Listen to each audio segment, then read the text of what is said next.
Ipinaliwanag mismo ng international scholar na si Sas Rogando Sasot. Yun. Tila narindi at Labas ng talagang baho ni pinasuklaman Senator ng Kun maraming Tibayros. netizen ang senadorang si Risa Ontiveros Ayan. matapos isiwala at halos balatan ng buhay Yan, ng napalak mo. well-known foreign Anal relation ka. expert na si Sas Rogando Sasot ang mga di umunay lihim na itinatago ng senadora. Sus. Hindi raw nagtataka ang taong bayan Kaya kung sa bakit Risa. sa halip na ang administrasyon ni Pangulong Bongbong Marcos ang tinitira ni Ontiveros Tama, dahil sa tama. samot-saring questionabling paggastos ng pondo ng taong bayan Tama. at di umunay kontrobersyang kinasasangkutan ng lahat ng mga nasa pamahalaan. Kahit kilalang anti-Marcos, talaga raw mananahimik ang senador Anti-Marcos yan noon pa. Dahil mismo kay 16 Sas years old Rogando pa yan. Sasot.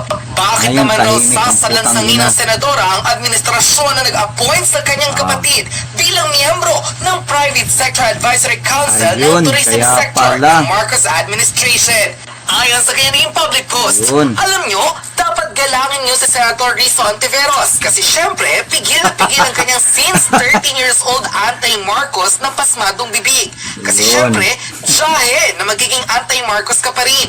Pero ang kapatid mong si Ginggay Ontiveros Malvar member ng Ayun, ang Private Sector baho mo, Advisory Risa. Council ng Tourism Sector ng BBM Administration.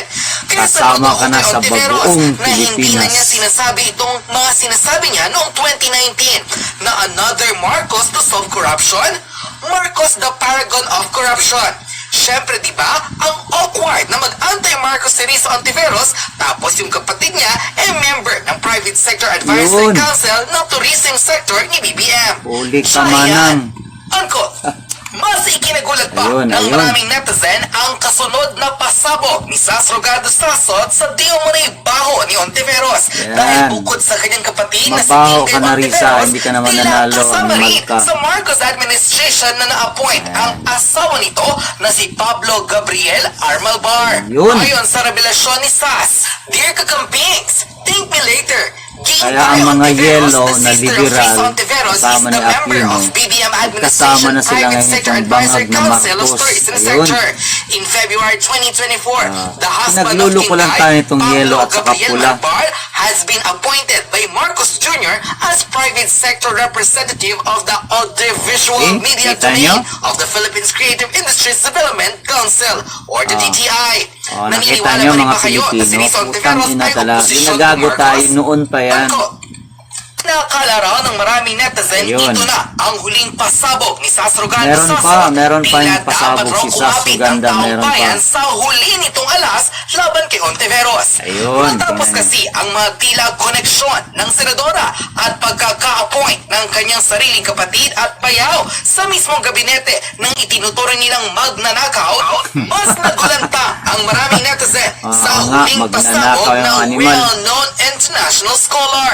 Matapos kasing questionin ng senadora tirahin mo, ang Sas. 10 million pesos worth Baran mo budget ng ng OVP para sa publication maskara ng yung aklat animal na na babae ginawa na yan. mismo ng vice-presidente.